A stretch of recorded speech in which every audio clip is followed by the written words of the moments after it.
Okay, so now we're recording. So we're been sharing today and focusing on the three jewels, the three refuges, the Buddha, the Dharma, and the Sangha, and how they can really provide sustenance and insight for ourselves and our communities. And I wanted to start off this talk with a bit of an email that I received from somebody at another sangha inviting me to teach, and it just felt such an appropriate email. So I thought I would share this, the beginning of this, with you. Hello, JD. What's going on? 2020 seems so boring. I wish we had the opportunity to reset the world, form a mass movement to address social justice and racial inequality, and perhaps on top of all of that, collectively experience some sort of perspective shifting global epidemic that might give us the chance to look around at the world we've created and slow down. Stop swarming like ants and take a real opportunity to breathe and look within. Too bad 2020 doesn't seem the year for that. And no disrespect to the ants. So I so appreciated receiving this because it's so helpful to kind of look at it from this ironic place. You know, this sense of oh, look at, we're complaining this and this, but, to really look at, well, this is what's happening, and what an amazing opportunity that we have these mass movements to address social justice and racial inequality, and that there have been, this global pause to look at, well-being and health globally. How do we attend to ourselves? How do we attend to each other? And there's been, talk about meditation and mindfulness and more than I've ever seen before. And, those of us who have practiced for some time, who have integrated into our lives, understand the power and the potential of the practice, even if the practice kind of, is on its own cycle with us and doesn't always show up the way we wanted. And so I really think that for me, the practice is really about being in the world, to be in the world as the world is, in this global community that we are in, and to have some clarity of attention, so that when we experience so vividly through the global technology, the brutality and the violence that we witness both here in the United States and abroad, how do we integrate that into our hearts and minds and attend? How do we attend to each other? How do we navigate all these ups and downs that are happening on the economic level, health-wise, and in terms of our communities and the inequities around the legacies of racial justice? So how do we tend with kindness to what's happening? The Dalai Lama says that, compassion and kindness are not luxuries. Without them, the world could not survive. And I really believe that's true. And I incorporate that into my practice such that whenever I feel that intention or the arising of that distancing and isolation and fear and hatred, I think about the world that I want to live in, the world that I want to create. And I tend, as best as I can, to see how to live that in this moment. And so the refuges for me are a way to support that orientation towards kindness, towards community, away from isolation and fear.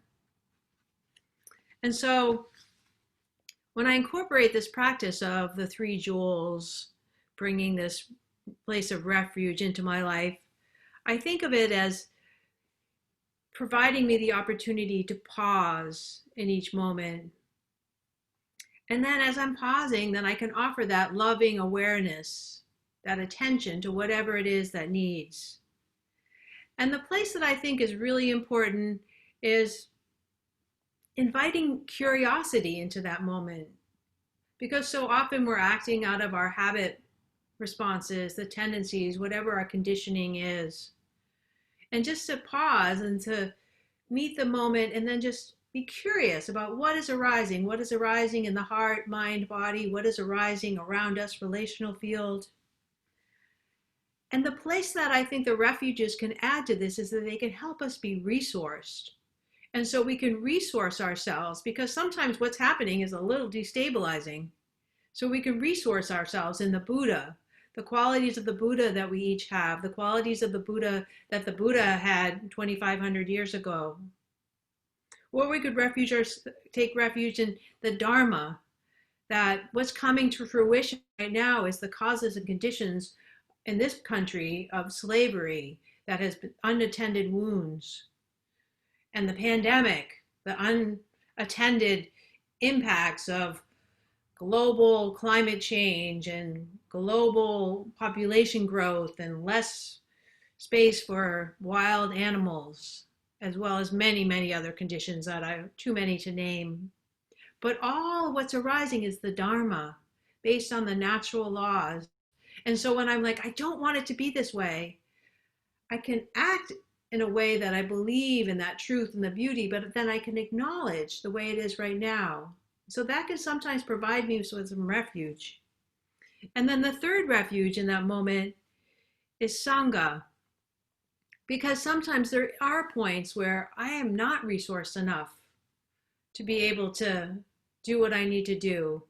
And if I can recognize that and lean into Sangha, the human Sangha, the natural Sangha, sometimes the trees are our Sangha, as Meg was talking about, the benefit, the nurturing of the forest, the wind was in the poem.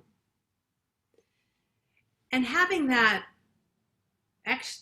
refuge, I think, if we bring in the curiosity, can lead us into a place that can encourage fearlessness. And I feel like right now, we are all called to be as fearless as possible, to let go of all of the things that we're holding on to that kind of keep us bound into habit patterns that no longer serve us. And so this is sort of the formulation of looking at the refuges that I think can really bring joy and beauty into our lives.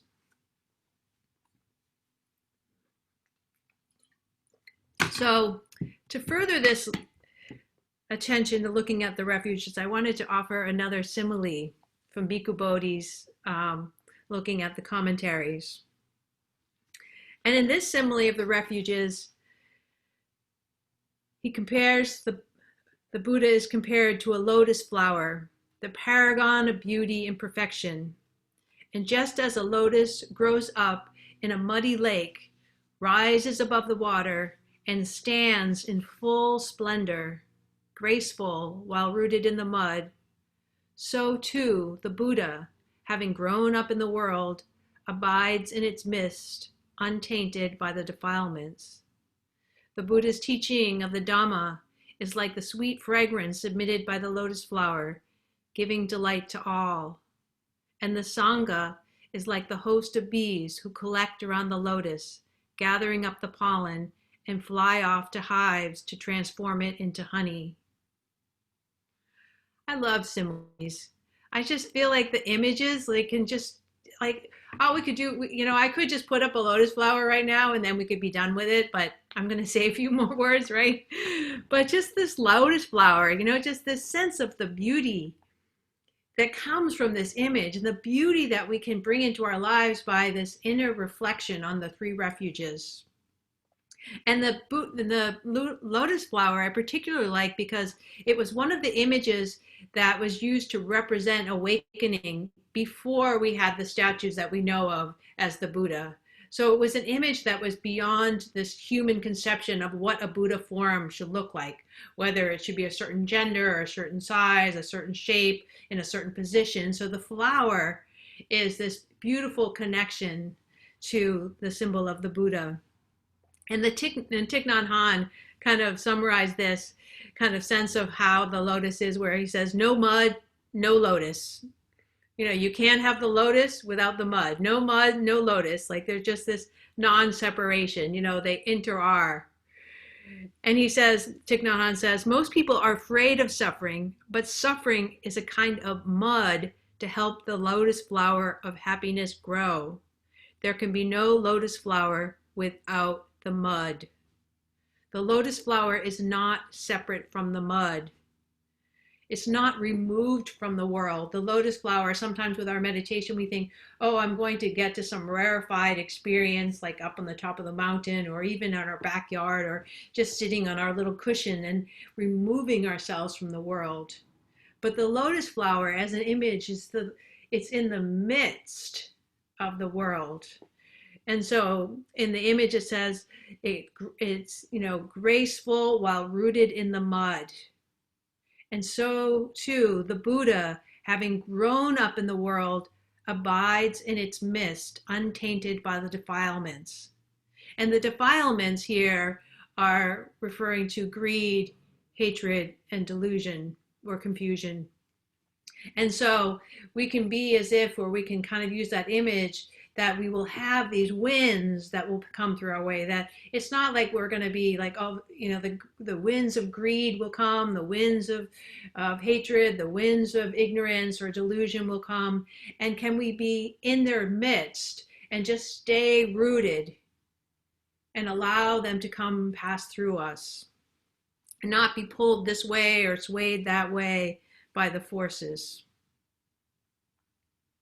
And I really like the idea of maybe being able to weather it like the lotus, sort of being able to kind of just, when the winds come through, you can just sort of stay and the lotus is there.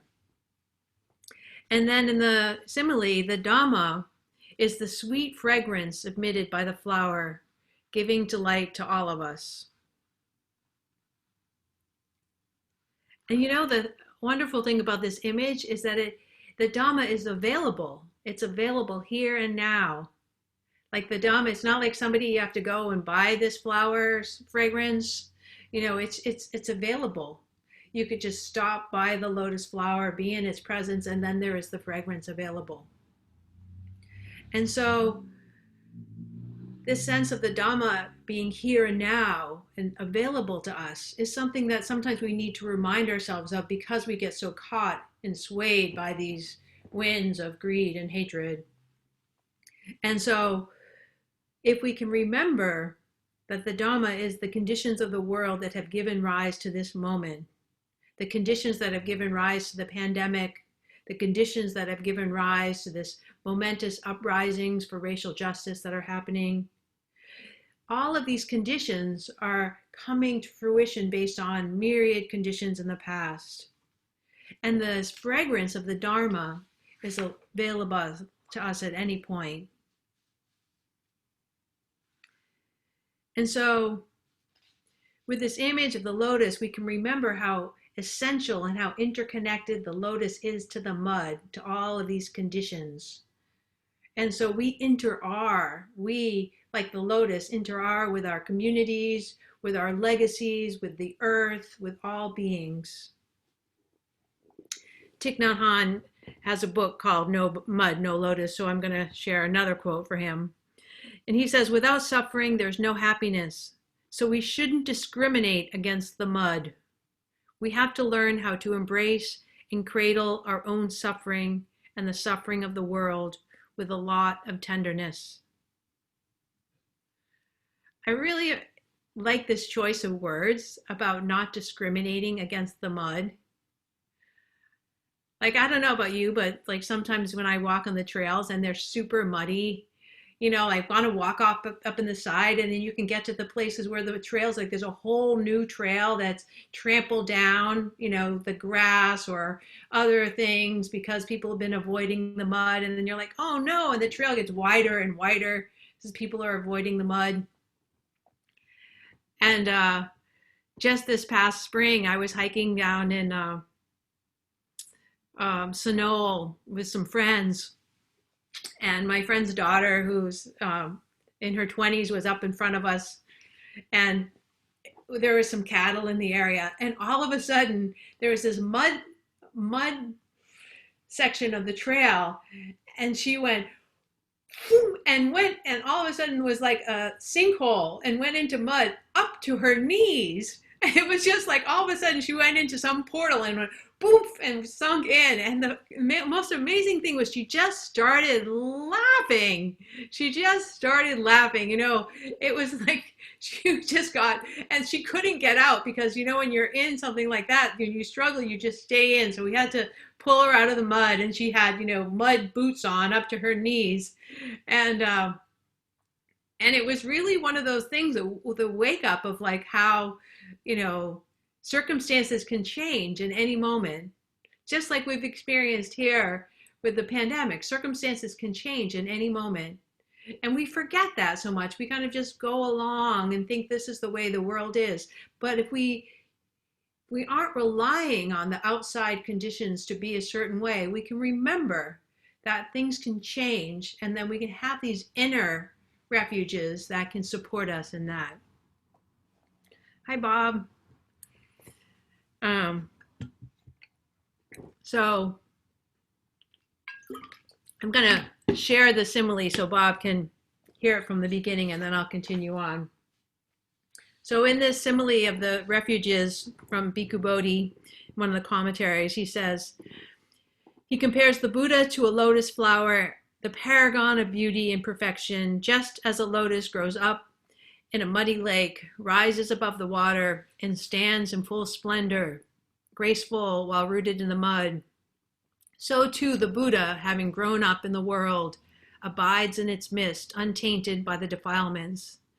The Buddhist teachings of the Dhamma is like the sweet fragrance emitted by the lotus flower, giving delight to all. And the Sangha is like the host of bees who collect around the lotus, gather up the pollen, and fly off to their hives to transform it into honey. And so the third part, the Sangha in here, like a host of bees who collect around the lotus, gather up the pollen, and fly off to the hives to transform it into honey. As I mentioned earlier, one of the great joys that I'm so grateful for this summer are the sunflowers in my backyard. Each year the garden has a different, sort of star. And this year the stars have been the sunflowers, which are over 10 feet tall. And they just seem to get larger and larger. And so I've been spending a lot of time watching the bees visiting the sunflowers. And the remarkable thing about that relationship between the bees and the flower, whether it be the sunflowers or the lotus, is the mutuality. Is that the bees are not harming the sunflower in their visit as they get the honey, the pollen that then supports them in the making of honey. In fact, they're supporting the transformation of the lotus, the seeds. It's necessary. And so there's this beautiful mutuality that happens. And sometimes I think it's easy for us to forget about our interconnectedness. And we think, we become self-reliant and we take care of ourselves and I have to do this. And if we can remember this way that we inter-are, like the mud and the lotus and the bees and the lotus, then it can be really helpful. There's some beautiful verses of blessings by Zen teacher Robert Aiken Roshi. And one of my favorites is this one. And this is one of his blessings. When people praise me for something, I vow with all beings to return to my vegetable garden and give credit where credit is due. When people praise me for something, I vow with all beings to return to my vegetable garden and give credit where credit is due. The honey is the lotus. The lotus is the bees. We inter-are. And I love this because I really need to give credit a lot more to my garden, because sometimes I really ignore it. And, it feeds me and it does all these things and it's providing me all this joy. And so when I do something well, I can choose to think, oh, it's because I'm so clever and I have this mind and I'm just, capable, which may well be true. And I can pause and reflect on that goodness, but I can also pause on this interconnectedness to the mutual, how we mutually support each other in this. This mutuality is a benefit to all of us. Such is the Sangha. That is what the Sangha is. The kindness of the Sangha, the compassion that we offer to each other is mutually beneficial. When we offer kindness, we don't have to take anything from anybody. We can offer kindness to ourselves and to each other and create these communities of care. One of the things that happens as we intend towards care and kindness in our sanghas and our communities is our habit tendencies of mind often arise. And so we have intentions towards kindness, intentions towards care, and sometimes the outcome is other than what we've expected.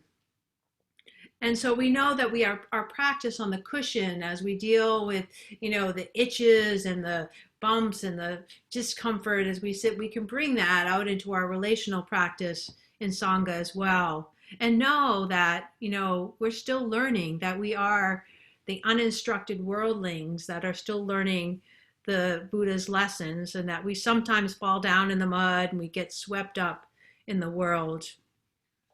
And I wanted to offer this quote from my teacher,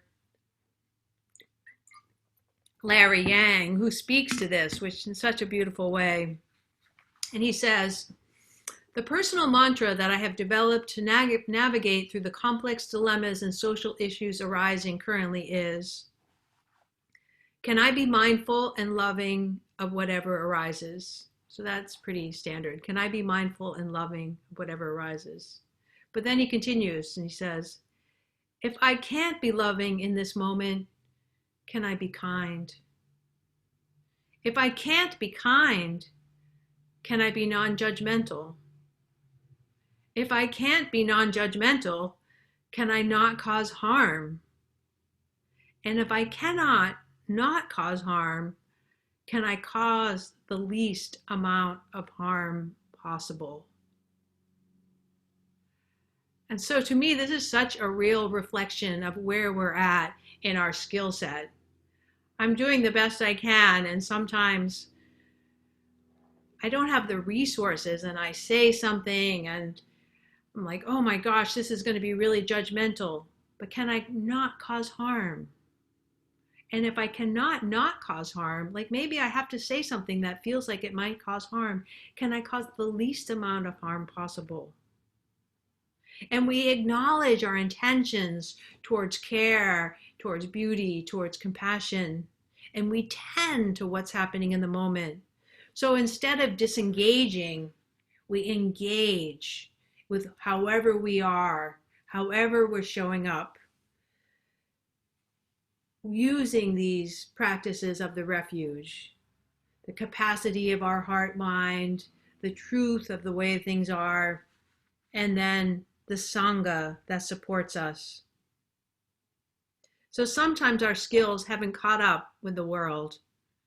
The world is just on and on and on. And sometimes, I don't know about you, but I'm just running to keep up with the way things are.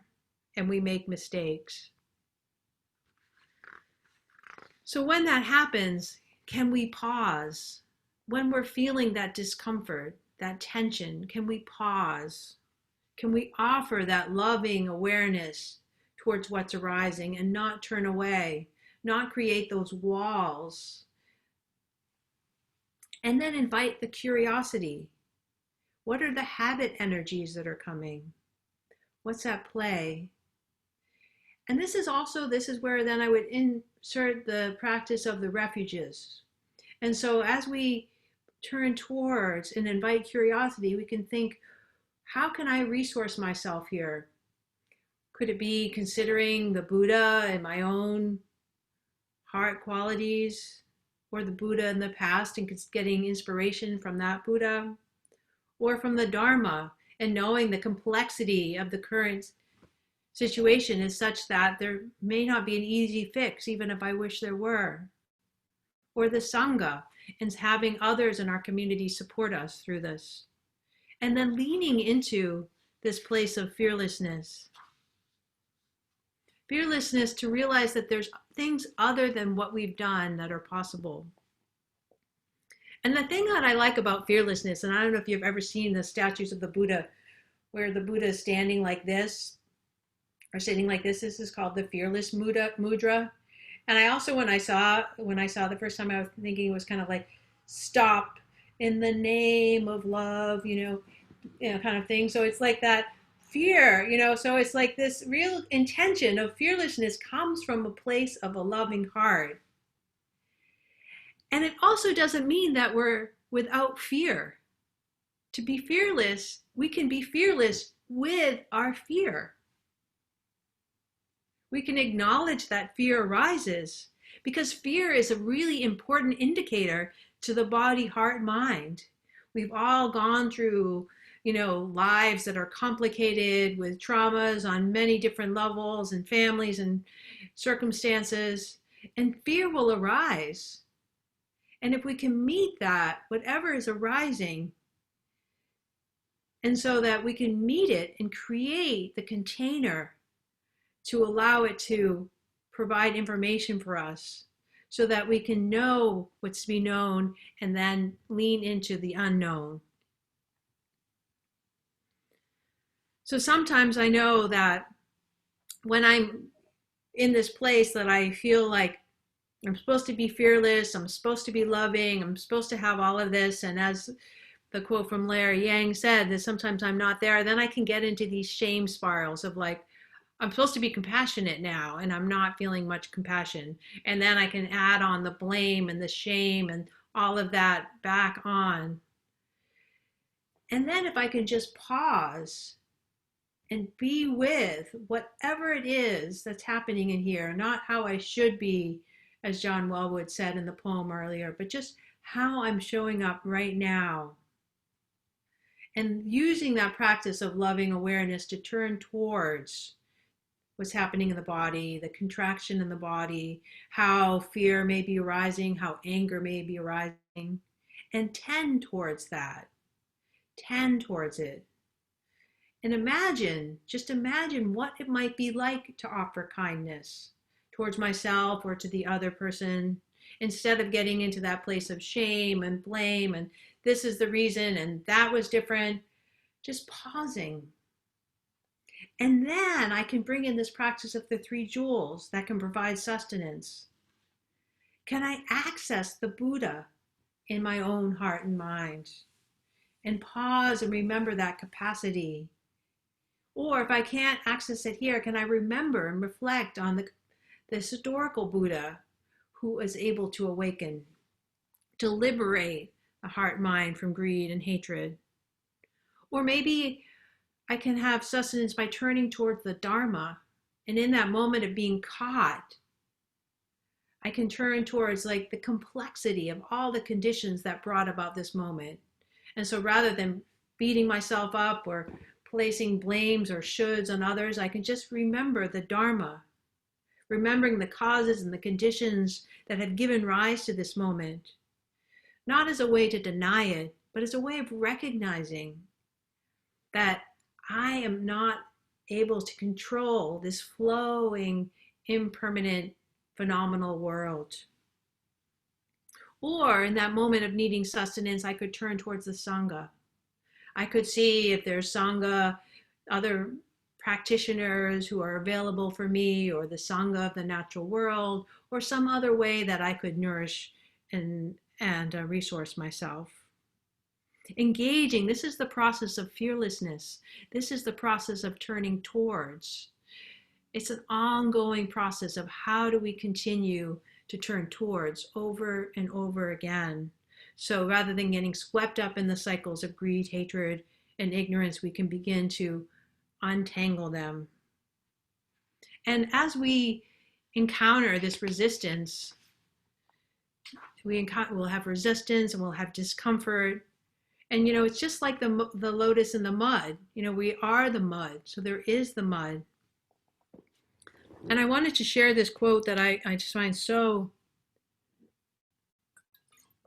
beautiful. And many of you may have read this recently. It just came out, I think it was 2 days ago in the New York Times,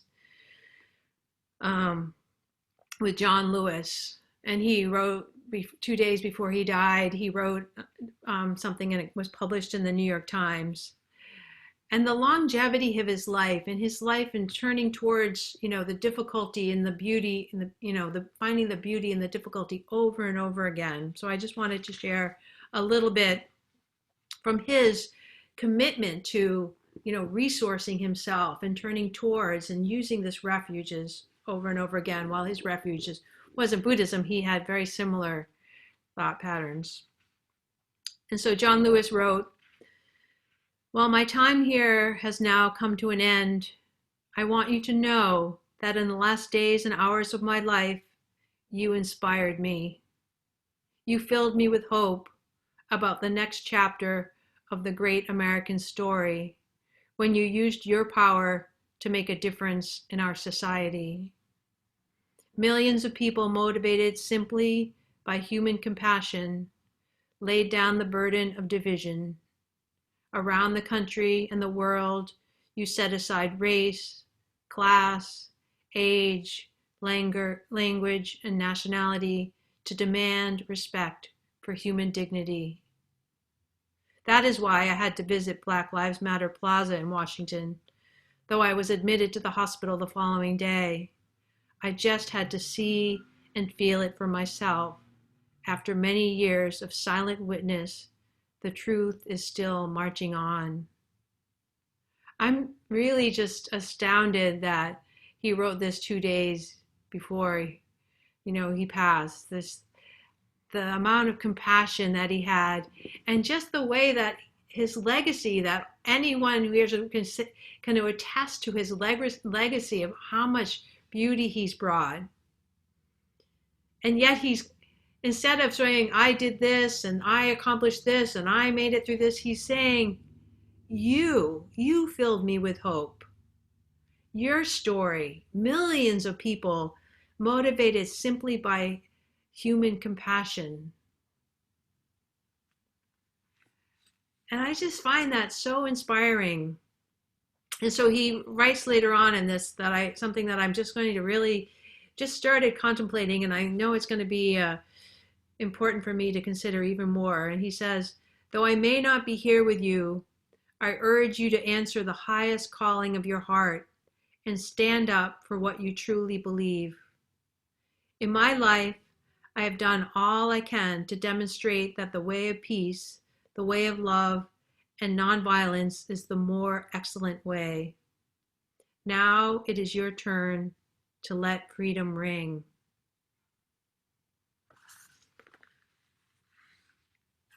So I, encourage you to just allow these words to settle in, and this sense of this is our ongoing practice, that there's not just one act that will happen that will make it be so, but that we are in this flow of circumstances, and holding this orientation of the three refuges can really support us as we orient our life towards freedom and liberation and compassion in this world.